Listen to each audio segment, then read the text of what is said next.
Today we are honoring the West and water. We're walking a medicine wheel in a sunwise and a clockwise direction. We started this series on the 7 sacred directions. We started by honoring the East and air. And then the next month, we moved one position where we honored the South and fire. This month, we'll move one more position and honor the West and water. So as we make this sacred journey, I encourage each of you to develop your own relationship with these directions and these elements, to make them a part of your life. So it's not just a conceptual abstraction, but find ways to embody the principles that are discussed in these shows and put to use some of the practices. Working with the West and water, we're really working with ourselves, and this is true of all of the directions, all of the elements, but I think that it's perhaps most easily appreciated when we turn our attention to water. As most of you know, our bodies, our forms, our temples, our incarnations are mostly composed of water. I want to share some numbers with you. The first set of numbers comes from H. Mitchell. He was published in the Journal of Biochemical Chemistry. And he, after many, many measurements, he found that on average, the human brain and heart are composed of 73% water.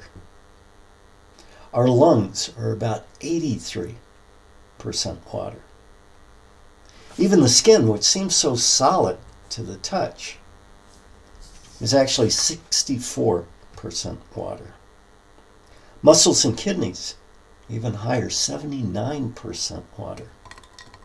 Even the bones have a good amount of water within them, 31%. So when you total all these separate parts up, you come up with figures for the entire organism, and these are taken from Dr. Jeffrey Utz. It's published in Neuroscience. Now, it is true that different people have different percentages of water in their bodies at different times, depending on their stage of life and also their particular circumstances, but these are averages.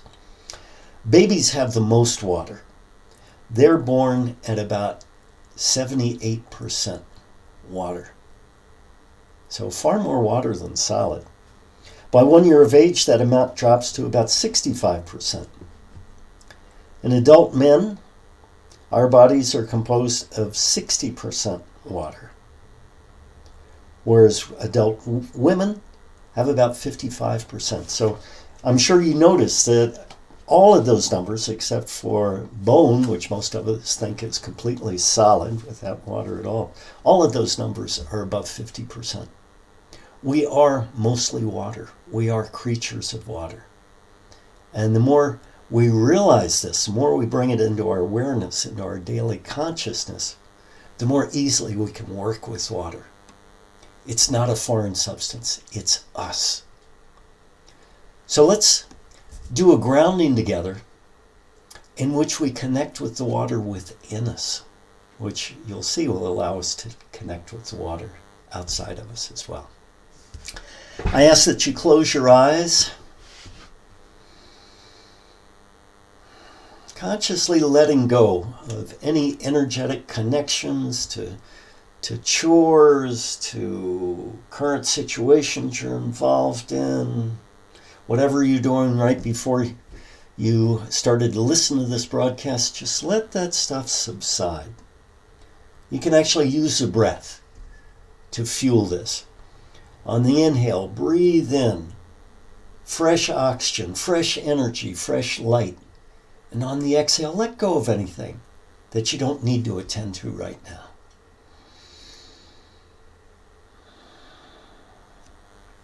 Full, deep, nourishing breaths into those lungs, which are 78% water, so that the oxygen can move into the bloodstream which is essentially water. So it can be carried to every cell in the body, which are primarily water.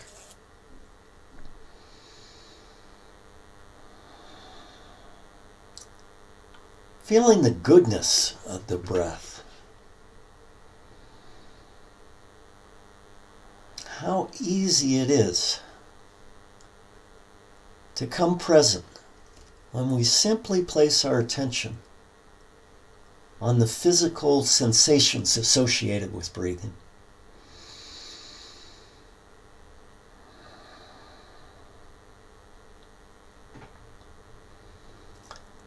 So imagine that your attention's like one of those endoscopic cameras, that you can actually breathe it in and it moves through your nostrils and down your throat, down the dark passageways, down the air pipe and into the lungs. Imagine yourself, a part of your awareness, being in your lungs. Watery environment, dark. But there's comfort in the water. It's a familiar substance. It's a familiar place.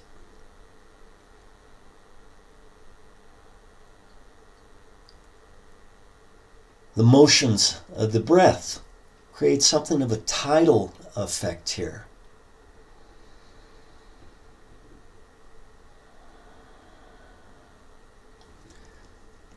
There's a persistent yet gentle motion, a rocking.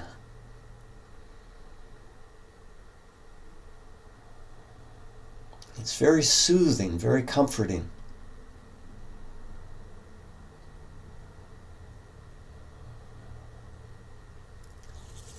And now imagine that part of your awareness, that little camera,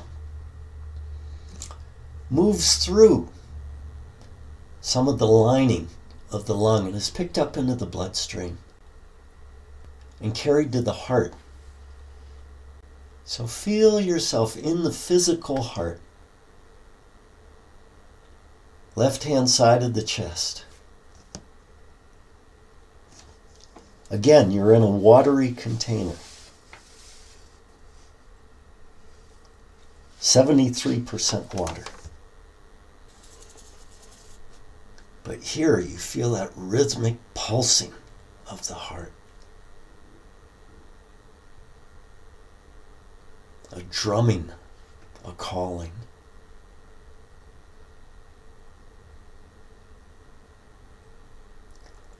And now imagine you're expelled and you take a trip up to the brain through the bloodstream.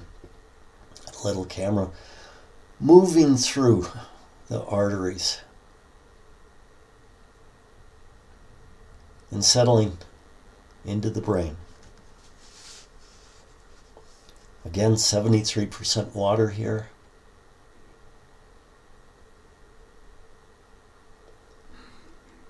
Here you might experience flashes of electrical discharges, at least in the distance, due to mental activity. There may be color, there may be sound. It's not as regular as in the heart. There's more variety. It's a changeable environment.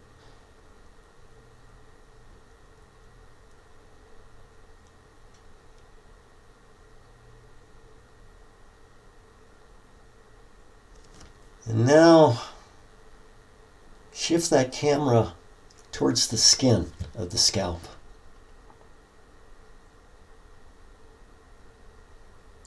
Wiggling your way through the brain tissue,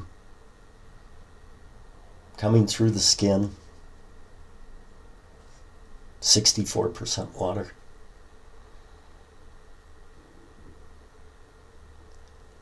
And being released as vapor, not necessarily as perspiration, but just a simple release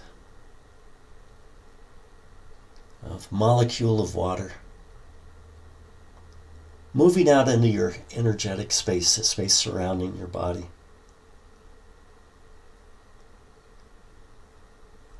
See if you can sense something there. What's it like in that area for a water particle.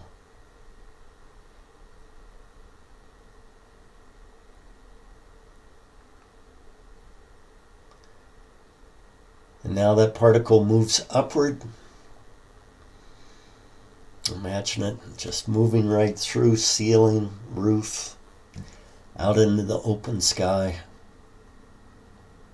Caught by a wind, moves very rapidly. Feel that exhilaration of movement, that freedom, that ability of water, even the smallest particles, to flow, to be carried along. And now imagine yourself in a cloud, a particle of that cloud, surrounded by incredible luminescence. There's not really much a sense of self here. You're a part of a larger entity, a larger unity. And that cloud drifts along, changing due to changing conditions. Feel yourself floating, being carried. No effort.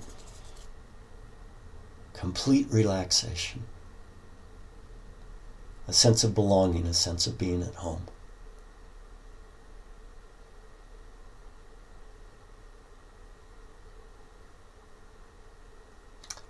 And letting go of that image and those sensations.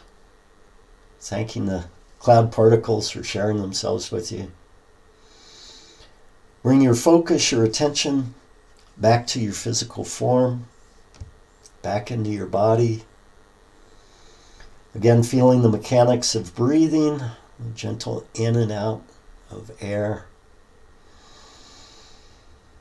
Swelling on the inhale,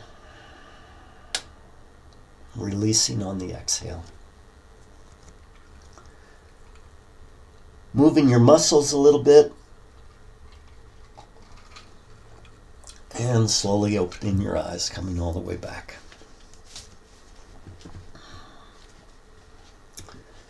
It's fairly easy for most of us to connect to water, since we are water.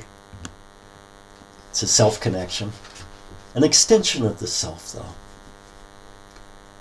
Some people, I would imagine, would have a little bit harder time connecting with the direction of the West. So let's start with that. Let's talk about the West a bit. You may recall that the East was a place of beginning, a place of birth, a place of springtime. And the South, walking around that wheel, was the place of noon and afternoon, place of energy and exuberance associated with the summer. As we come to the West, we come to a place of evening, where the exuberance of the summer and of the afternoon is dying down. The energy is not as intense in the West. It's deep, but it doesn't have that same forceful expression. So in terms of a human lifespan, this would be the place of maturity, the place of full adulthood. It's the time of autumn, the time of ripening, of harvest, of gathering. So a lot of happiness associated with the West. It's not associated with the efforting of summer. It's more a time of thanksgiving and celebration. So here we find meaning, we find significance, and the invitation is to deepen, to start that process that will continue in the north in the time of winter. So a time of introspection, a time of sitting back and reflecting on what's happened, gathering those lessons in so that we can benefit from them. My ancestry is largely Celtic, and so it's easy for me to imagine that my ancestors celebrated the passage of seasons in manners which we know are typical to Celtic people. One of the main festivals was the midsummer festival of Beltane. This was a time of celebration, of joyful merrymaking, because the plants were growing, the crops were taking hold. So it was celebrated with dancing around the maypole, usually a lot of song, a lot of music, a lot of festivity. The spirit of Green Man, the wild spirit, was invited in as a guest. There was also a lot of bonfires lit to show their appreciation for the energy of the summer in the South. And it was a time of fairly unrestrained sexual activity, because this was a time of honoring fertility and fecundity. The Celtic festival of the fall is very different in tenor, and that is Samhain, celebrated on October 31st. This, as I mentioned before, was a time of thanksgiving, of harvesting.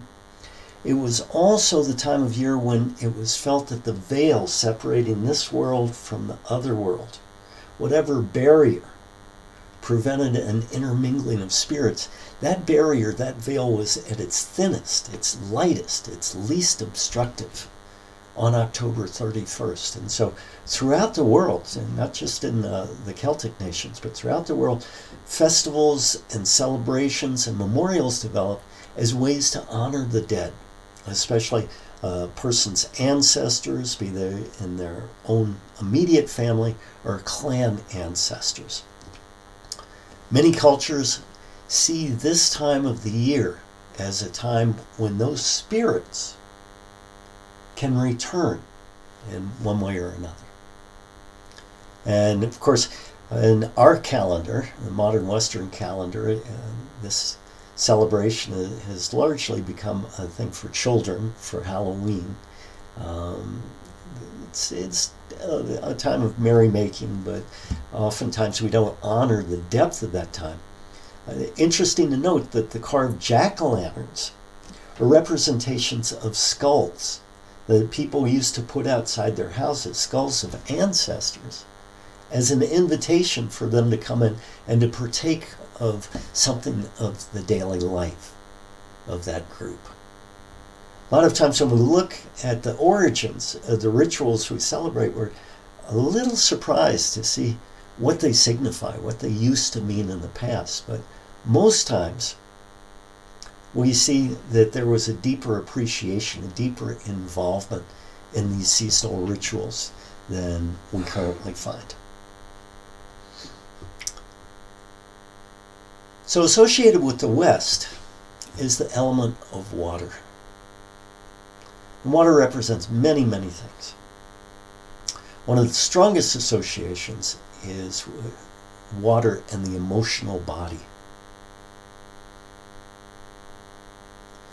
Most of us, when we simply sit ourselves in front of a body of water that's fairly still, it could be a small stream or a river or a sea or an ocean, but when there's not a storm actively going on, just position ourselves there, we feel a great calming effect. The water in us responds to the outer water. And that larger body of water exerts an influence over us, which tends to be relaxing. It tends to settle us, tends to take us out of our minds and into our hearts. Very therapeutic setting. And of course, many people use heated waters, as found in mineral springs, as therapy, because that seems to accentuate the relaxation, the dissolving, the encouragement to release, to simply let go. So water is associated with the heart realm and things of the heart. Some other qualities or aspects that are worth mentioning would be flow, flexibility, and freedom.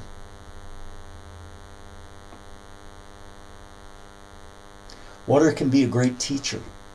And it can teach us all of those qualities. It can show us in the outer world how we can change our inner state to have more flow in our lives, to not be as confined or constricted, to have more fluidity, to adapt to changing circumstance, and to have more freedom. One of those freedoms is freedom of level.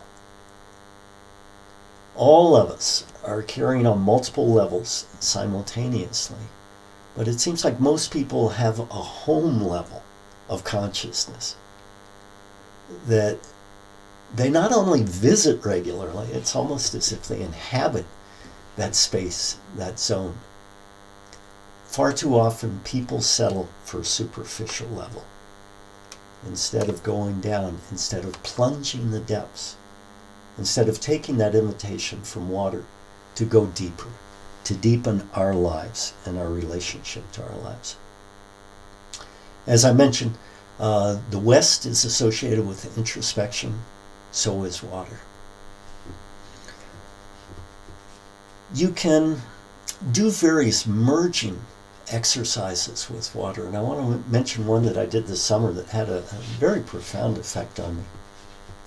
I was at a hot springs, camping out nearby, and I woke up before sunrise. I felt pulled, I felt called out of my warm, cozy bed. So I walked over to a hot springs, and I'm watching the mist. There was a little bit of moonlight there, and it seemed magical, it seemed otherworldly. And I slowly entered the waters, and it just felt so soothing, so serene. And I realized that the water, for me at that particular time, had a great potency. It's as if it was calling me to use some of its miraculous power. So it didn't take me very long to come up with how to use it appropriately. Water is known as the universal solvent because it dissolves more substances than anything else. So I called on that power of the water to dissolve. And as I lay there in the hot springs, luxuriating, very pleasurable body sensations, I brought to mind characteristics I had, patterns of behavior I had, troubling emotions that I had, things that I was ready to release. And I brought them into my consciousness, into my being. If it was a thought, I would feel it. I'm sorry, if it was a thought, I would think it completely. If it was a feeling, I would feel it completely. If it was a past behavior, I would review an instance of that. And so I'm really getting myself into the energetic, into the vibration of that thing. Living it one more time and honoring it, because all of these things have purpose, have meaning. But then I would let them go, one at a time.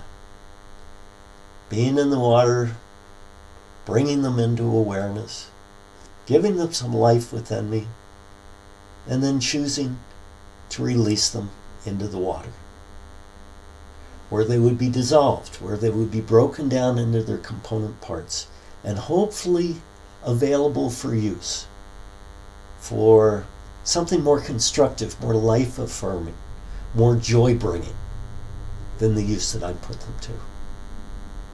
So that's just one aspect, just one way you could use the powers of water,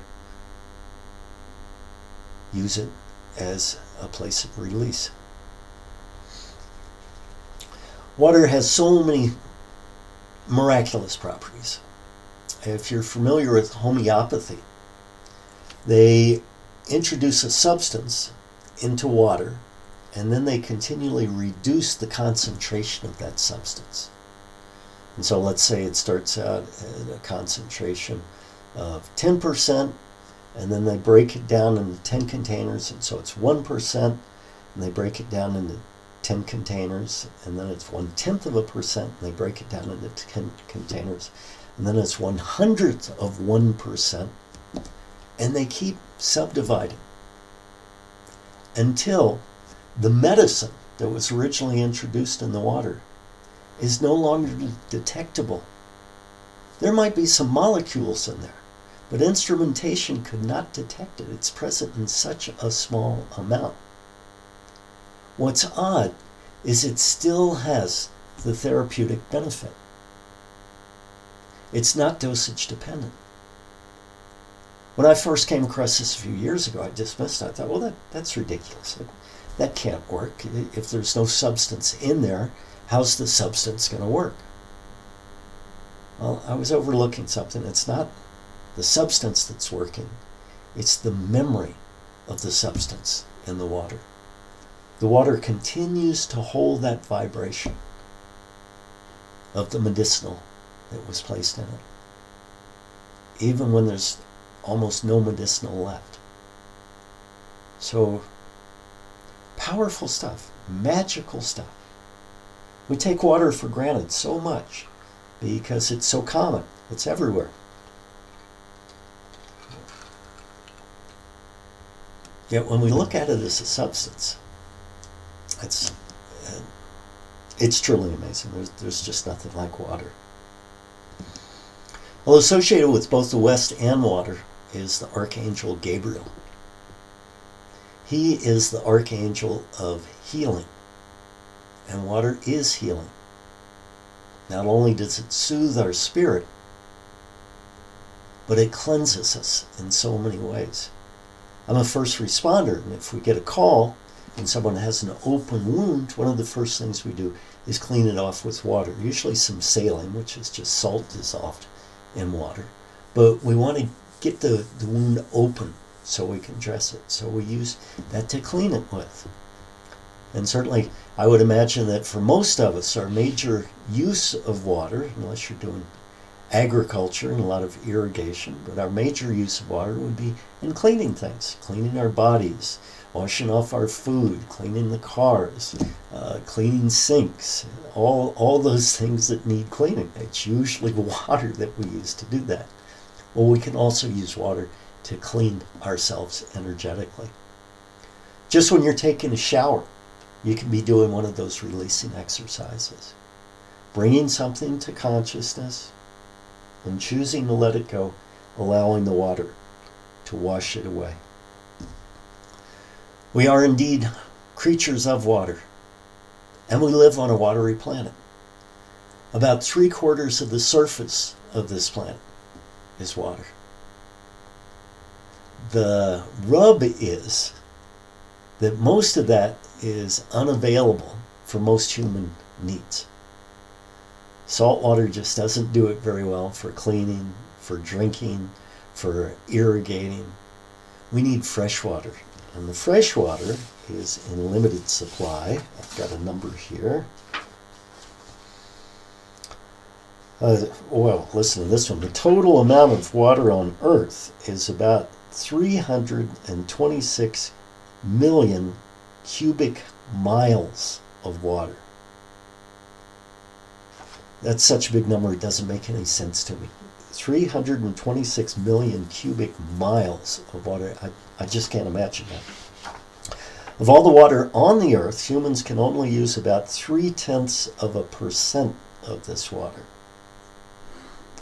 Such usable water is found in groundwater aquifers, rivers, and freshwater lakes. So the water that we need is in limited supply, and definitely we need to take care of the water we're gifted with. This morning I had left a glass of water. If you watch me on video, you know I drink a lot. Keep my throat saturated. And this morning there was a glass of water that I hadn't finished from last night on the dining room table. And I looked at it, there was a little bit of dust on the top. There was maybe 3 inches of water in the glass, and not a large amount, but I didn't especially want to drink the dust in. I would imagine most people would just go over and pour it down the sink. Just throw it away, discard it. But it made so much more sense to me to go outside, even though it's pretty frosty this morning, we had ice, and pour it on a plant to give that plant some nourishment, to share the blessing of water with that plant. I live in a very dry area in northern New Mexico. We get, on average, 12 inches of water a year. That's counting snow. The snow, when it melts down, you put that into the annual precipitation number. And lately, we haven't been getting our 12 inches. This winter has been very dry. We haven't had snow here in probably 6 weeks. The ski areas are really hurting. The farmers are looking to the mountains, wondering if there's going to be enough for their crops this year to supply their animals what their water needs, to replenish the wells. We're in a rural area, and so we depend on things in a more direct manner than city dwellers do. Yesterday, I was in the town of Taos, and the clouds started to build. I had such a good feeling, such an uplifting feeling. The clouds are coming back, and I'm praying to them, expressing my gratitude for returning to us. And of course, I was not alone in praying for the cloud people to return. Taos, Pueblo, which is about 10 miles from where I'm broadcasting, just down the road from where I live, is the oldest continuously inhabited settlement in the United States, the continental United States. People have been there on the same land, praying in the same way for a long time. One of the main things they pray for out here is water. So you go to a corn dance, and the symbolism is just so obvious. The women wear tablas, which are small wooden, they look like decorations that are on their heads that have a stepped effect that suggest lightning. As they make their movements, they have rattles. One in their hand, a couple more around each ankle, and those rattles sound like the soft falling of raindrops. Oftentimes they'll carry evergreen boughs, symbols of everlasting light. But those boughs are moved in ways that mimic the falling of rain. Many of the dances and the songs are invocations for the rain to come, the rain to return. So this is a very prayerful place. And I find it interesting that we have a natural lack of water in this environment. It's kind of marginal for agriculture. And yet that has deepened the people's relationship to the environment. They recognize their dependency more easily because water is a limiting resource here. So I would imagine that in areas that have abundant water, where there's never a drought, where there's never a time where the water supply is in jeopardy, I would imagine that people would have more of a tendency to take that resource for granted. But of course, you try to go a couple of days without water, and you realize how precious it is. I was walking down a trail by the Rio Grande River last week, and I came across a petroglyph. That's a carving into the stone. This one was done probably 1,000 years ago, something like that. And it's of the water serpent Owanyu. It's got a large head. It's got horns on it. The back is ripply like a sea serpent. And I realized that throughout the life of this tribe of people, these indigenous people with such close ties to the earth, throughout the whole life of that tribe, they've been trying to contact the water spirits. Not just trying, they've been having pretty good luck because they're still here when everybody else has been displaced. The oldest continuously inhabited settlement in an area that's always been dry, where life has always been something of a struggle. Isn't that amazing? It must be their faith and their prayers, at least in part, have allowed them to overcome the natural limitations in the environment, allowed them to thrive. And they're very strong, very vigorous people. Well, another thing I like doing in northern New Mexico, outside of praying for rain, is cloud watching. Right now I'm looking out my window. It's like a parade of clouds out there. I'm seeing one that looks like a giant squid. Let's see, there's another one that looks like a dog, that his head is actually behind the body. They're moving in a northerly direction. And it's a beautiful thing, watching those natural creations of water in the sky that are so changeable. And they spark my imagination. Same thing if I'm looking on light patterns falling on streams. There's something that opens me to another dimension. I get out of my thinky talking mind, and my whole being starts to respond in reverence to the beauty that's there. Well, yesterday as I was driving around, I mentioned I saw the clouds forming. I was so happy. And then last night we got a little rain. Not much, but a little. First precipitation in 6 weeks. So that for us is an occasion to celebrate, even though we probably only got, maybe an eighth of an inch, something like that. Enough to wet the top layer. But the rain's coming back. So people are getting inspired. People are remembering, oh yeah, we need to call on this. We need to do our part to restore natural balance. A friend of mine sent me a prayer. This was, I guess, about a month ago now. You're supposed to do it for 2 weeks consecutively, each day. Very simple prayer to water. You pour a glass of water. You hold it to your heart in reverence. You connect with it. And what I would do is connect my water with the water in the glass.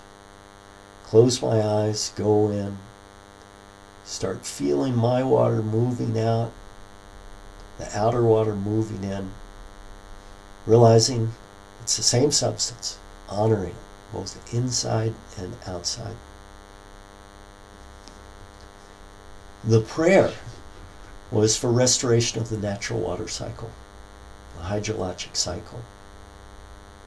In these times of unsettled weather patterns, many times it's the water that has people most concerned. Either there's too much and there's flooding causing catastrophes, or there's too little causing drought, which leads to a different kind of catastrophe. So every day I would do this prayer.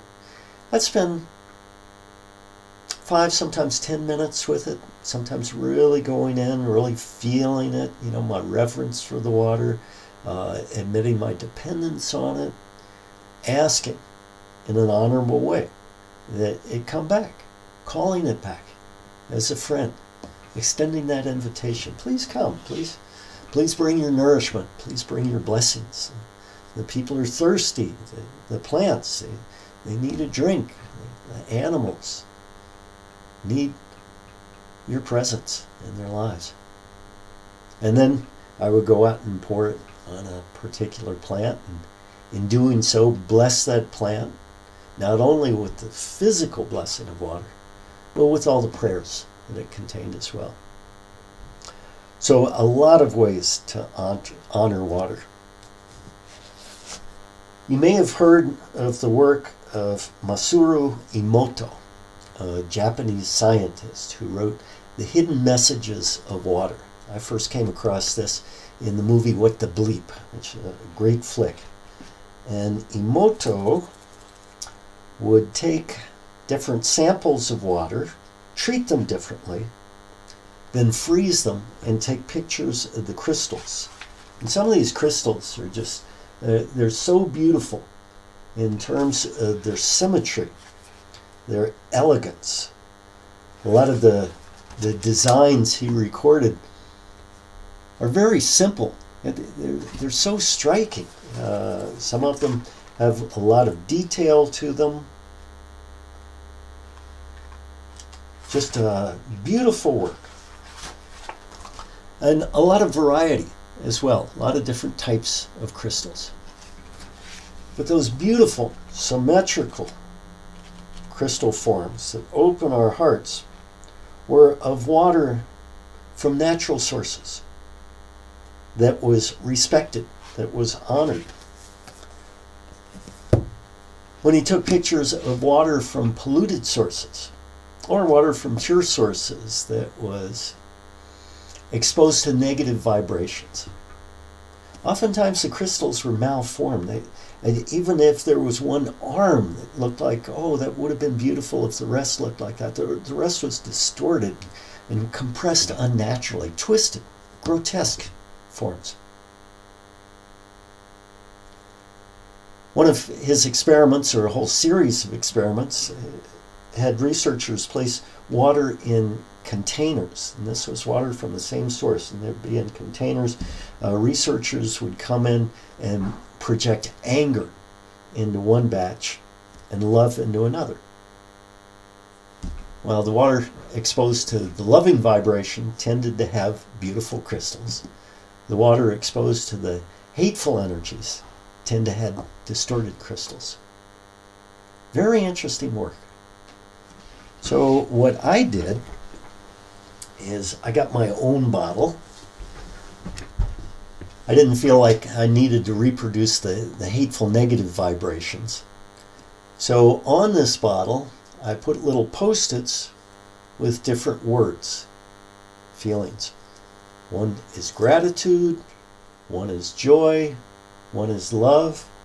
And I would do the similar thing to the water prayer. I would hold it next to my heart and actually feel these things, these emotions, these qualities. Infusing the water with these rarefied, with these refined vibrations. So remember, water has a memory, just like in homeopathy. And whereas water dissolves most substances, it seems like high quality emotional frequencies can persist within water.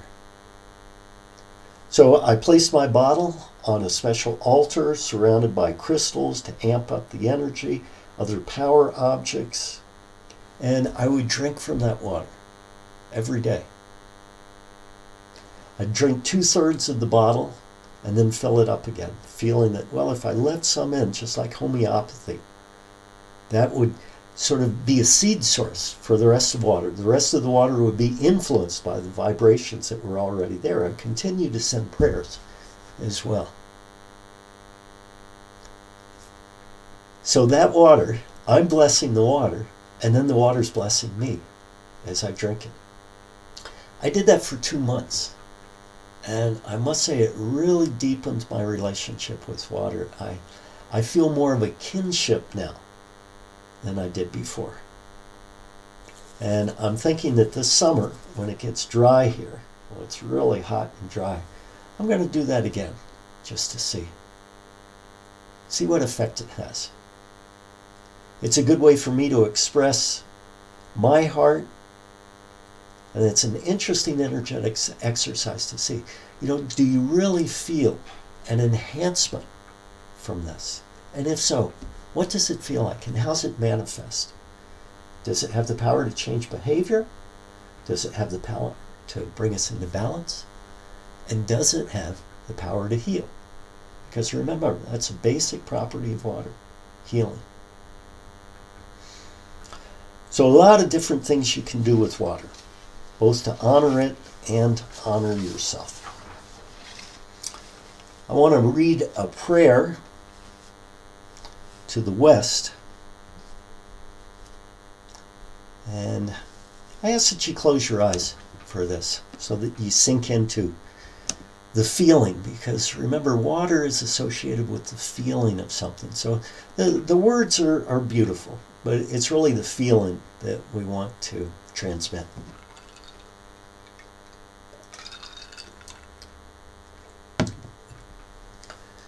Great Spirit of the West, Spirit of the great waters, of river, lakes, springs, and rains. Great grandmother ocean, deepest matriarch, womb of all life. With you comes a dissolving of boundaries and of limitations. The power to taste, feel, cleanse, and heal.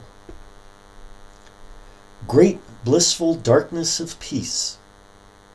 We humbly ask that we may be aligned with you, that your power may flow through us for the good of this earth and all living things upon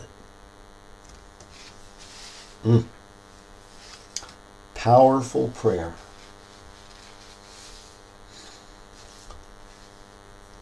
A shaman that I work with from Peru, who's also trained in the Lakota ways, Archon Lushwala,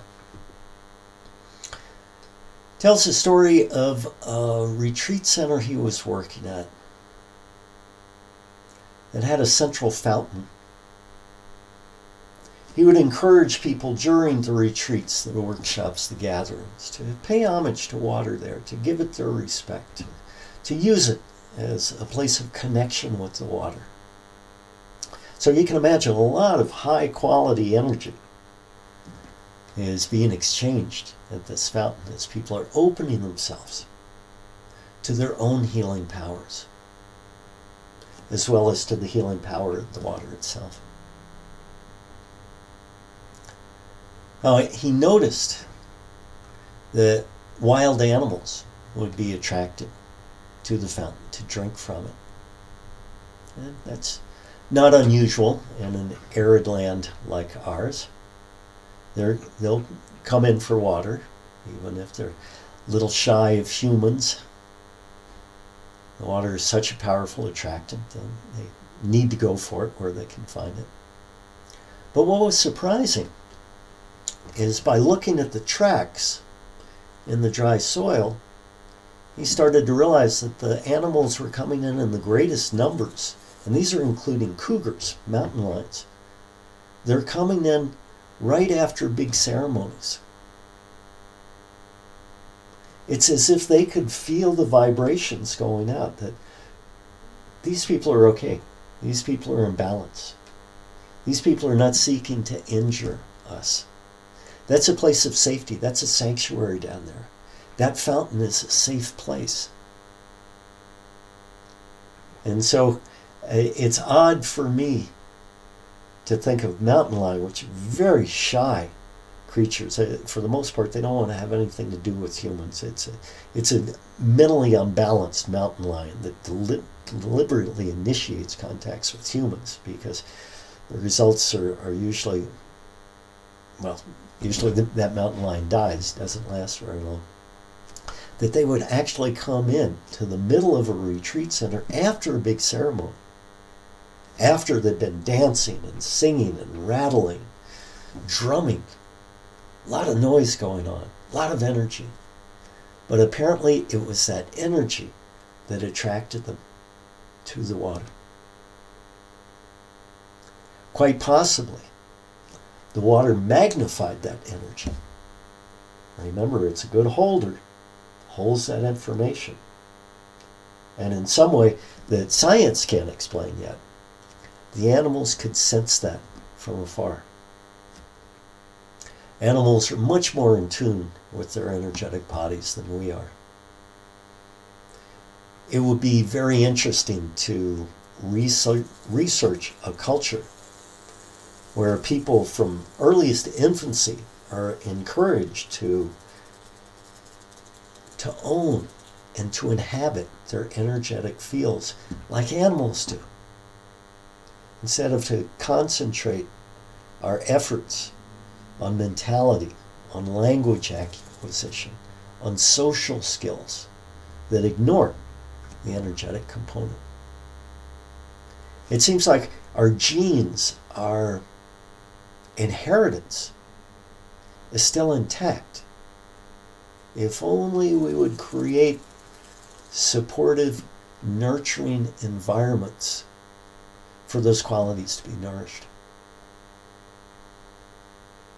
I want to read one more thing to you. This is a poem by Wendell Berry, fantastic poet, man of great heart, a man who, for the most part, has turned away from modern civilization. Very successful man. Yet he's gone back to the farm. He's gone back to the quiet things. He's gone back to reestablish his connection with nature. He's very much a family man, so it's not like he's out there in the wilderness as a hermit. But he wants the simpler life. And many of his poems encourage us to seek the same thing. This is entitled Peace of Wild Things. When despair for the world grows in me, and I wake in the night at the least sound, in fear of what my life and my children's lives may be, I go and lie down where the wood drake rests in his beauty on the water, and the great heron feeds.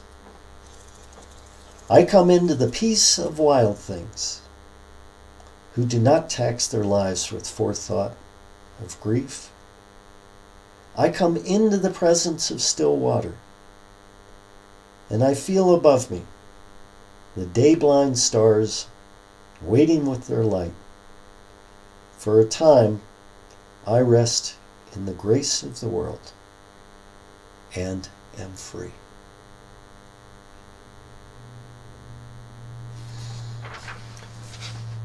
Nature and water are waiting for us to return. They have many gifts to share with us. And when we approach them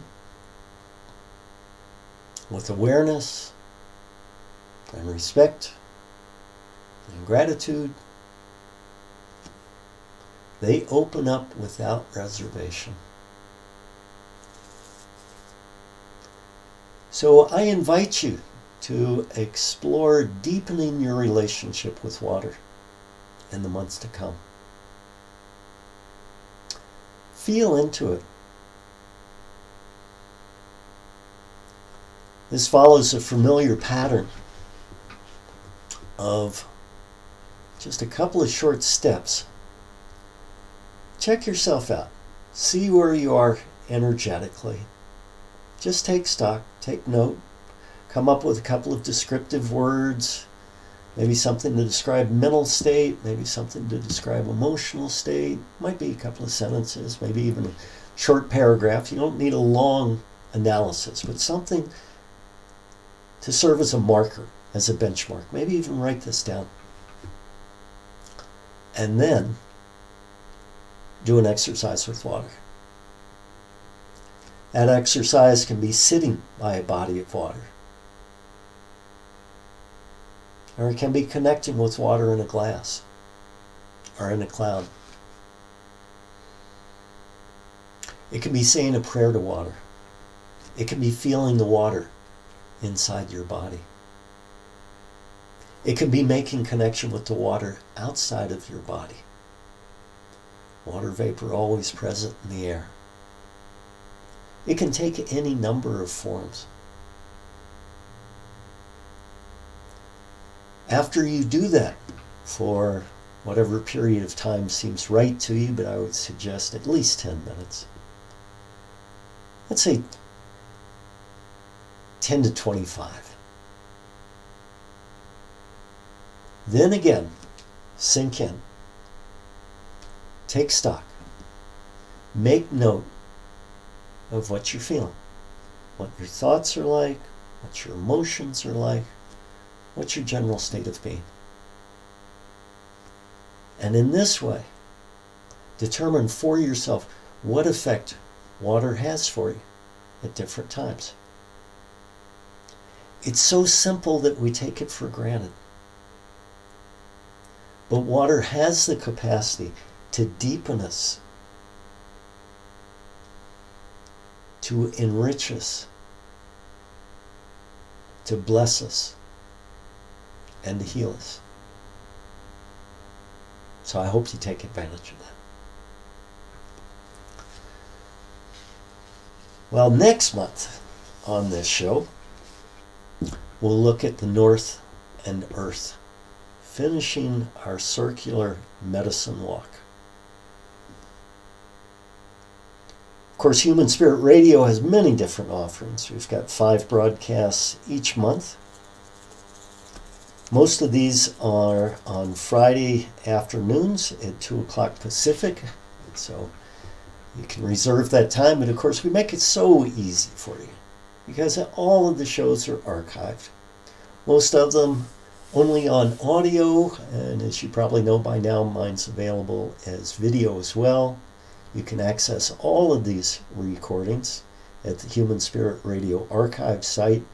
And you can also jump on my website at jaicross.com for links to my video broadcasts. The first Friday of each month at 2 o'clock Pacific is Maria West. Her show is entitled Waking Gods and Goddesses, Embodying Divine Wisdom and the Sensual Life. She is something. She's so enlivening. She's so passionate. Her passion just is inescapable. So if you haven't checked her out before, do yourself a favor and tune in to that one. I occupy the second Friday slot. You probably know about that already. And in the 7 sacred directions, after we finish up with North, we will be visiting Earth, and then Sky, and then Go Within to round out the full 7 sacred directions. On the third Wednesday of each month at 6 o'clock Pacific is Jessica Gabrielle McKay. Her class is entitled You're Already Psychic. Tools to strengthen your intuition, follow your divine guidance, and live a joy-filled life. I really get a kick out of Jessica's show. I find it to be a combination of practical and energetic techniques. Anybody can put to good use. She works on with our innate capacities to connect with intuition, insight, and imagination. So check that out. The third Friday, and again we're back to the 2 p.m. Pacific time, is Sarah McCroskey's show. She's the founder of Human Spirit Radio. Sarah tends to have very interesting guests and topics. Never quite know what she's going to be up to next because she covers a wide variety, but she's an energetic healer, woman of many talents, woman of great intellect, and a woman of magnificent heart. Always good stuff on her show. The fourth Friday of each month is The Conscious Evolution of Divine Feminine Archetypes with host Amanda Eloise Johnson. I really get a kick out of her show, and even though she concentrates on feminine archetypes, a lot of the information fits for guys as well. She does a wide coverage from a deep place of understanding, a place that goes beyond superficial thoughts to get into basic elements of our humanity. So whatever gender you are, her show is going to have something for you. So that's it for me. I hope you'll choose to join me next month. And again, if you've missed any of the earlier broadcasts, you can access them by visiting my website or the archives. Goodbye, everybody.